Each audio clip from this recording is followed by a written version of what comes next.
We return now to our other breaking news story tonight. The governor announces Vincent Schiraldi will no longer head the Department of Juvenile Services. That's effective on Wednesday.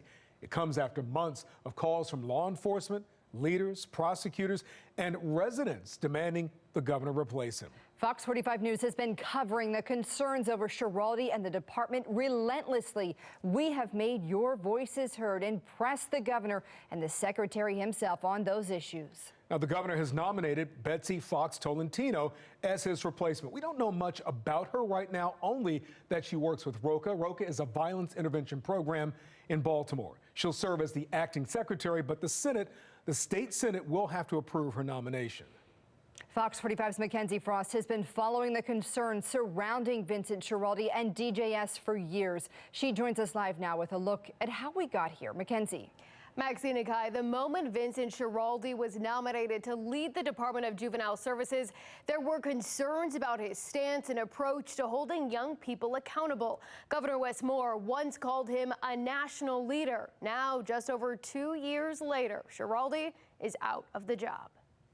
Vincent Schiraldi has been controversial from the start. Confirmation votes, while successful, even coming with words of warning from Democrats in control of the General Assembly for the man Governor Wes Moore handpicked to lead the Department of Juvenile Services. I'm supporting this nominee, but I do have words of caution for this department and for this nominee. Republicans have long argued Schiraldi did not bring enough accountability with him to the job. We're not really holding young people accountable the way we should. Fox 45 News questioning Schiraldi himself about a Washington Post op-ed he penned nearly a decade earlier, indicating young people should not face the adult criminal justice system until they're 21, possibly even 25 years old. That was brought up during the confirmation hearing. Some lawmakers had concerns about that and your views as a secretary for an agency plagued with problems. Do you see their concerns? Many agencies are plagued with problems. It's not just DJS has problems and nobody else has problems. Everything else is perfect.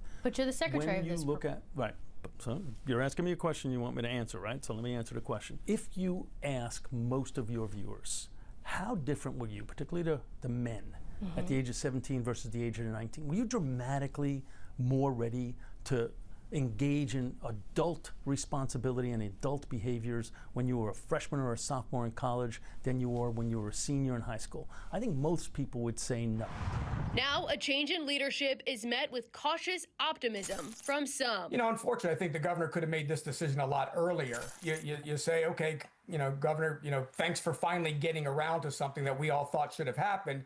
But the reality is, everybody knew that there was mismanagement at DJS. Senate Minority Leader Steve Hershey says Republicans have been raising the red flag about Schiraldi's stance on policies, especially when it comes to young offenders. I mean, he had this radical decarceration above all policy that we thought was very dangerous for public safety.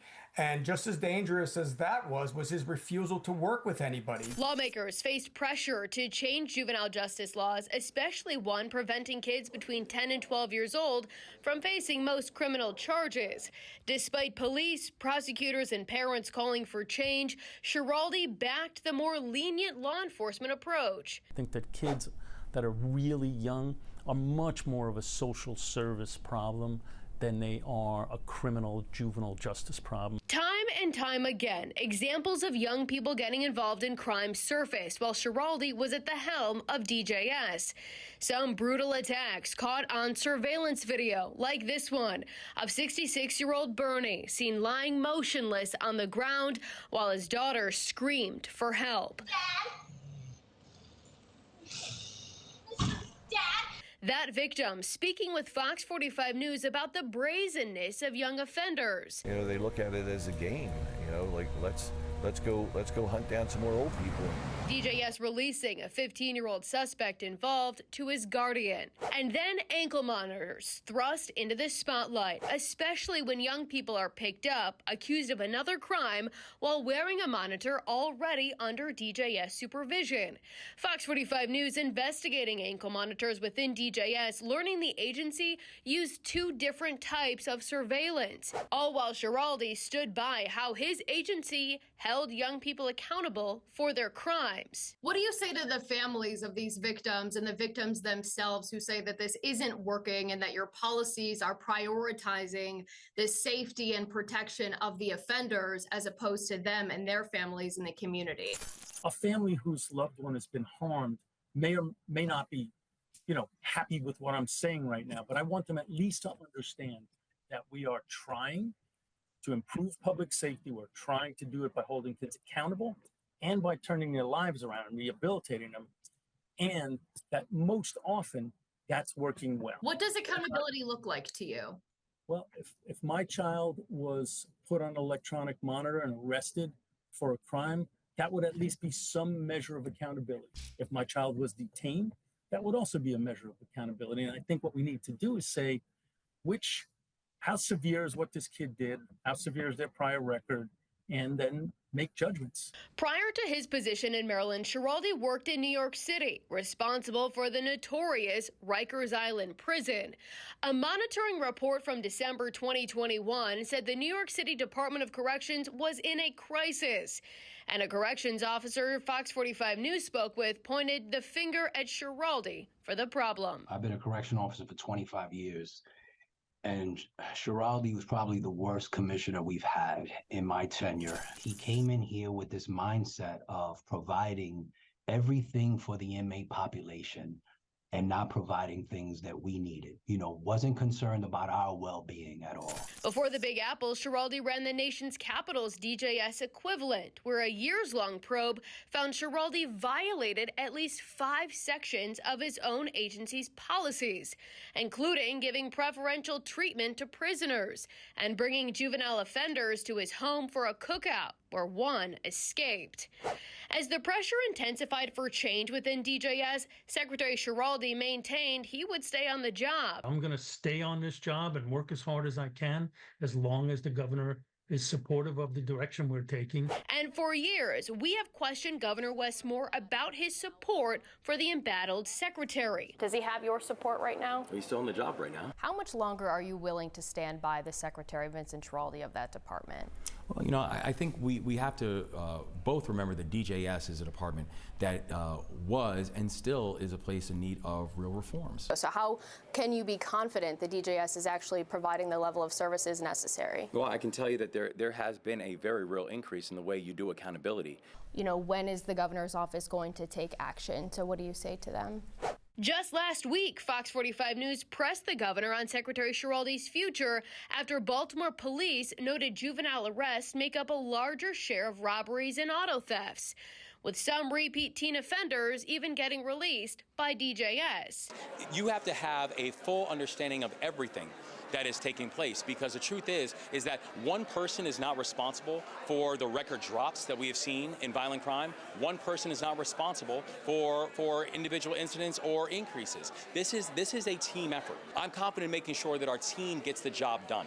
Change in leadership at the top is only one step, according to Senator Steve Hershey. Right now, DJS is still in disarray.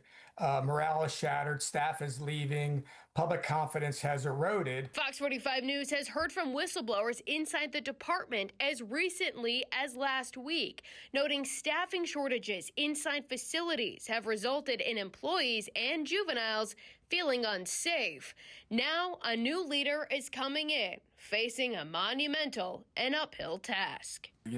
We had said from the onset that this individual was not capable of doing that his philosophies are very radical and way out of touch with what most Marylanders think about and talk about when they look at what we should do with juvenile offenders. So, it's just a matter of how far did that trickle down within the department.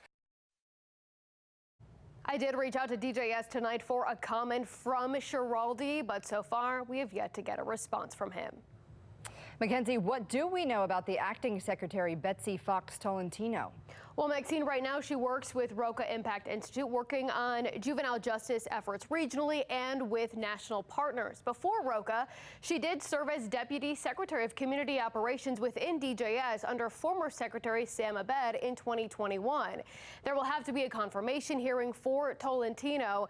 Senate President Bill Ferguson says he looks forward to meeting with her to learn more about her vision for DJS, including improving accountability and more collaboration with other aspects of the criminal justice system. Republicans say Tolentino's nomination marks a new day for the agency, and it's time to move forward. There are still some questions that we have for Governor Wes Moore, like why did he make this decision now? I've requested an interview with him sometime this week, so we'll keep pushing for answers. Live in the studio, Mackenzie Frost, Fox 45 News. Hey, I'm Mackenzie Frost. Thanks for watching. Don't forget to like this video and subscribe to our channel. Check out Fox Baltimore on all of our social media pages for more videos just like this.